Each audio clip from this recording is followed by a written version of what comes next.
Sekarang kalau kita perhatikan kembali bagaimana kita memantik dari segala sesuatu yang menjadi topik pembicaraan tadi. Nah, itu bisa juga, tadi kan baru 4 ya, dari apa yang dirasakan, kemudian apa yang dilihat, dirasakan, kemudian didengar, kemudian dari apa yang didiskusikan atau dibicarakan ya. Yang kelima itu yang dikolaborasikan gitu ya. Dikolaborasikan. Jadi kalau dikolaborasikan itu tentu menjadi sesuatu hal yang akan menarik. Kenapa? Biasanya diajak kerjasama itu kan ada nilai plusnya ya. Mas Rahmat Ginanjar diajak kerjasama karena Mas Rahmat Ginanjar punya kompetensi untuk ISQ. Mas Rahmat Ginanjar itu yang luar biasa, ISQ-nya yang terkenal ya, dari Jakarta, Rahmat Ginanjar. Siapa nama aslinya? Ari Ginanjar itu. Sehingga posisi Mas Ginanjar kan sudah dapat separohnya, Ginanjarnya ya, sehingga kan ini menjadi salah satu pemantik yang bisa diajak kerjasama. Jadi segala sesuatu yang dikolaborasikan itu akan bisa menjadi pemantik pertimbangan untuk kita bisa merencanakan pembelajaran ya. Yang kelima, yang keenam itu segala sesuatu yang dikritisi. Nah, yang dikritisi ya, yang dikritisi. Segala sesuatu yang dikritisi itu berarti kan bisa menjadi salah satu pemantik untuk bisa kita merealisasikan apa yang menjadi menjadi sesuatu yang tentu saja akan punya nilai. Nah, karena apa? Dikritisi. Entah itu dari nilai plusnya, entah nilai kurangnya atau apapun, tapi pasti itu akan memberikan dampak ya. Nah, sehingga itu dari segala sesuatu yang dikritisi. Nah, kemudian selanjutnya segala sesuatu yang diinginkan. Yang diinginkan. Artinya yang diinginkan itu diinginkan oleh siswa maupun diinginkan oleh kita padukan ya. Segala sesuatu yang diinginkan. Nah, itu akan menjadi pemantik mereka juga.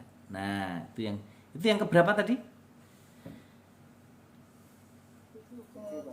Nah, yang kedelapan, segala sesuatu yang disayangi.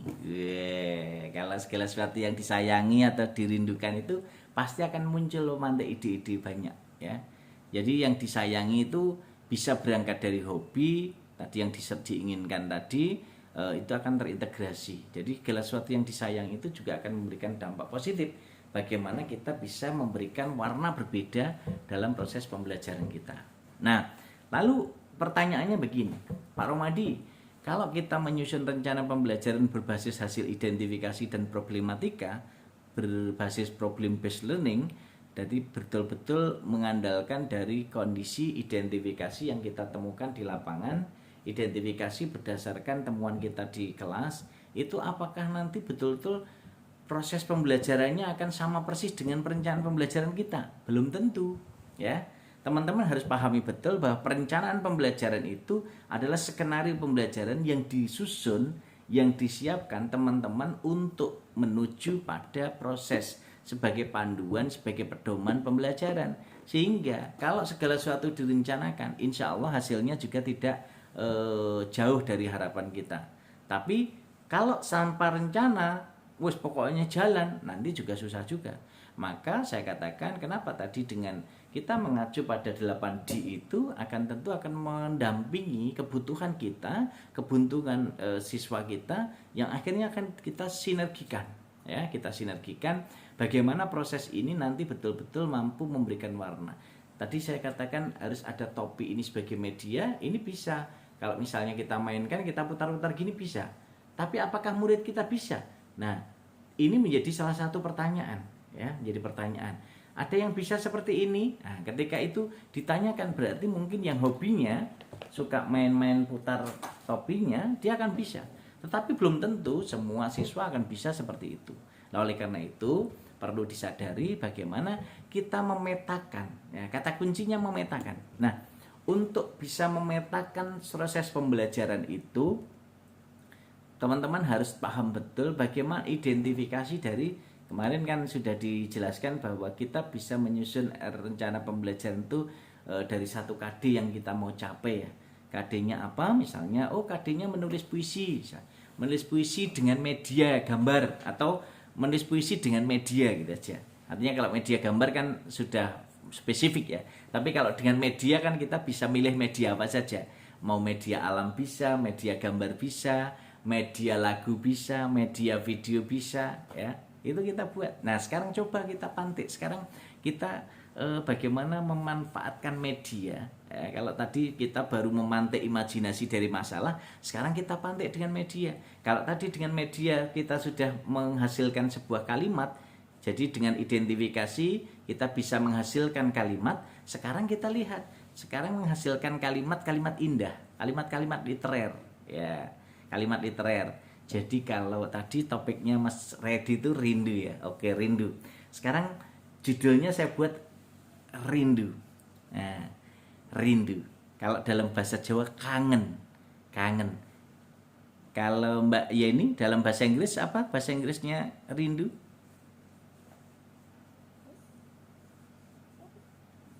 Apa?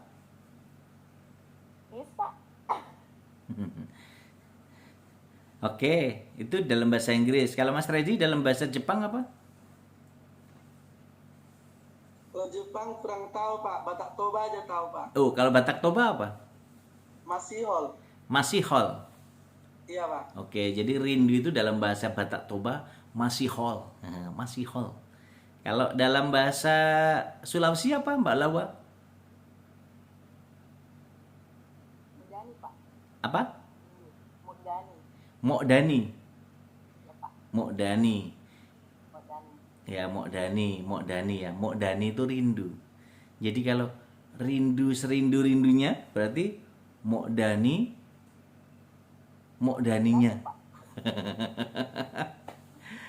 Jadi kalau rindu serindu-rindunya berarti Mokdani Mokdaninya.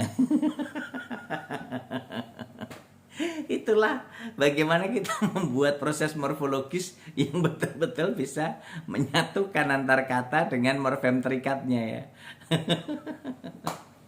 Oke, terus kalau saya tanya misalnya si ini Mbak Julina, kita akan ambil kata dari judulnya adalah rindu ya, rindu atau mogol. Nah, mogol ya Mas Redi ya. Kalau Mbak Julina mana kemarin aslinya? Asli Aceh, Pak. Asli Medan, Pak. Oh, Medan juga ya. Jadi mogol juga ya. Iya, Pak. Tapi saya tahu bahasa Koreanya, Pak. Apa bahasa Koreanya apa? Anggota BTS, Pak. Ini kelihatannya hobinya suka nonton yang Korea-Korea ini. Ya, Pak, ada macam topoki dia. Gimana Mbak Julina? Kalau bahasa Koreanya apa? Nochida. Nochida. Oke. Karena bahasa Sunda terlalu. Lah ya itu kan kalau bahasa pertanian namanya pestisida gitu ya. Saya ke Medan-Medanan, Pak. Iya. Oke, Mbak Julina sekarang buat satu kita akan membuat satu bait puisi ya, satu bait puisi dengan kalimat-kalimat literer judulnya rindu. Rindu ya. Oke, sekarang Mbak Julina yang mengawali. Rindu itu curang. Rindu itu curang. Oke, sekarang Mbak Yeni kalimat kedua. Tak terlihat tapi dirasakan. Tak terlihat tapi dirasakan. Oke, terus ready. Ini yang rindu lagi rindu coba. Kalimatnya indah apa semakin tidak terasa? Pengen berjumpa tapi tak sampai. Pengen berjumpa tapi tak sampai. Nah, itu pilihan diksi laki-laki dengan wanita itu bedanya di situ. Takut ya, Pak. Jadi sebenarnya Reddy itu ingin mengungkapkan seperti yang katakan Yeni sama Julina tadi, tapi nggak sampai, nggak sampai untuk dikatakan. Akhirnya yang sampai yaitu yang keluar tadi. Oke, jas gandas itu Mas Reddy itu ya. Oke, Mbak Lawa.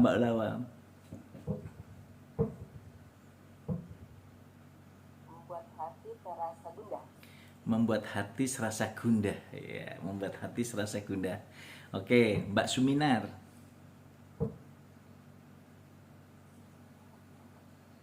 Rindu itu lama-lama semakin tak tertahankan. Rindu itu lama-lama semakin tak tertahankan. Ya dilepas saja, nggak tahan kok. Ditahan-tahan. Oke, kita dengarkan sang orator seni kita dari Cingoruja.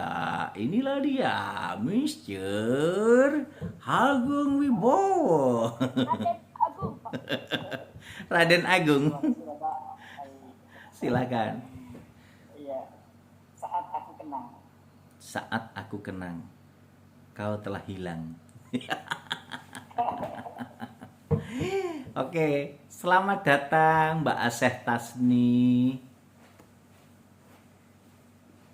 Maaf Pak, telat. Oh, sudah biasa. Ada yang Iya, kita sudah tahu kalau Mbak Seni itu datangnya paling awal, itu sudah tahu. Ada juga maksud pertama tapi ya ada gangguan teknis juga. Iya, kan niatnya Mbak Sani tadi sudah datang paling awal toh? Iya. Itu sudah dicatat sebagai satu amal kebaikan. Amin. Nah, ini tadi ceritanya kita sedang merencanakan pembelajaran berbasis identifikasi permasalahan. Nah, sekarang kita coba menggunakan media untuk menghasilkan sebuah tulisan. Lah, KD-nya salah satunya misalnya menulis. Menulis dengan media. Lah, sekarang ini kita coba menulis puisi dengan media. Nah, kira-kira Mbak Sani silakan. Tadi sudah dimulai Mbak Yulina, Mbak Yeni, Mbak Lawa, Mas Redi, Mbak Suminar, Mas Agung. Sekarang Mbak Sani. Rindu ini membuat asaku terbang melayang. Wah, Baca berpuisi Pak. rindu ini membuat asaku terbang melayang, gitu ya. Oke, itu Mbak Sani. Terus siapa lagi yang belum? Mas Rahmat Ginanjar. Coba gimana kalimatnya Mas Rahmat? Rindu itu berat. Rindu itu berat. Oke. Rindu itu. Bilang aja ya Pak ya. Hah? Ya bilang saja. Iya. Itu panggilan dari Sukabumi. Lah iya, tinggal bilang aja atau diletakkan toh, selesai. Oke, terus siapa lagi yang belum itu? Nah, Mas Parlin sekarang. Kita dengarkan Kak. Mas Parlin kalau rindu kayak apa? Rindu itu lelah. Rindu itu Lelah. lelah. Oke. Istirahatlah. Kalau lelah ya istirahatlah. Rindunya sambil lari-lari Pak. Oh, rindunya sampai lali-lali ya. Oke. Oke, terus siapa lagi yang belum lah?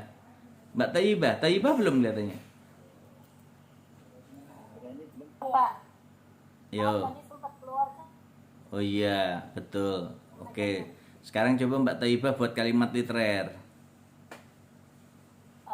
Rindu itu seperti sesak namun tetap harus menahan. Rindu itu seperti sesak tapi tetap harus menahannya. Kasihan sekali ya. Rindu itu seperti sesak tapi harus menahan itu ya.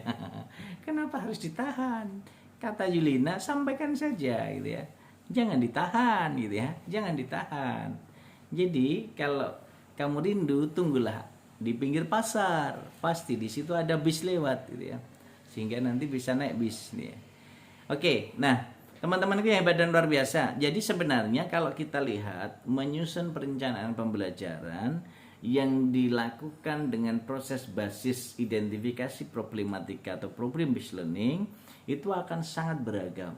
Nah, sekarang langkah berikutnya adalah teman-teman silahkan apa yang selama ini sudah dilakukan, apakah teman-teman sudah pernah mencoba atau yang kemarin dicoba ada kendala apa? Nah, ada kendala apa? Kita diskusikan masing-masing dari apa yang sudah pernah dialami. Saya yakin kan teman-teman sudah buat RPP rencana pembelajaran banyak sekali, entah itu datangnya dari langitan lalu digunakan ATM, amati tiru modifikasi, atau misalnya wah Pak Romadi jangan keras-keras dong, dapat dari MGMP taunya jadi. Nah, saya selalu berpesan begini, kalaupun teman-teman dapat dari langitan, turun dari langitan gitu, ya tadi harus disesuaikan dengan kondisi. Nah, itu bagian dari upaya kita melakukan ATM, amati tiru modifikasi, atau ATMI, amati tiru modifikasi dan inovasi. Sehingga kalau itu ada inovasinya berarti sudah betul-betul diidentifikasi, dikembangkan. Jadi rencana pembelajaran itu sudah dikembangkan berbasis kondisi dan kebutuhan yang kita wujudkan. Oleh karena itu dalam proses pembelajaran tentu media sebagai media pembelajaran akan sangat penting ketika kita identifikasi berbasis kebutuhan. Oleh karena itu teman-teman sebagai guru harus betul-betul bisa melihat, meminta, memantik bagaimana proses perencanaan pembelajaran itu betul-betul disesuaikan dengan kebutuhan kita. Dan tentu saja itu akan menjadi pemantik untuk bisa melihat proses pembelajaran yang terintegrasi, bagaimana menyusun perencanaan pembelajaran berbasis identifikasi masalah, dan akhirnya itu betul-betul akan menjadi problem based learning, dan itu menjadi outputnya nanti project based learning. Karena sudah direncanakan dengan problem, berbasis problem based learning, maka outputnya ada project based learning, ada output yang dihasilkan. Contoh tadi ketika kita merencanakan berbasis masalah, oh butuh media, keluarnya kan bisa menghasilkan puisi, oh keluarnya bisa menghasilkan opini, keluarannya bisa menghasilkan sebuah produk APM, alat peraga murah. Nah, ini menjadi salah satu pemantik bagaimana kita menyiapkan sebuah proses perencanaan pembelajaran berbasis berbasis identifikasi masalah. Nah, disitulah yang nanti akan membuat kita semakin yakin bahwa perencanaan pembelajaran kita itu sudah sesuai dengan kebutuhan siswa dan sudah sesuai dengan apa yang kita harapkan, kita rencanakan. Sehingga ibarat kata rencana jangka pendek, menengah, dan panjang menjadi bagian pemantik yang nyata. Begitu yang harus kita jadikan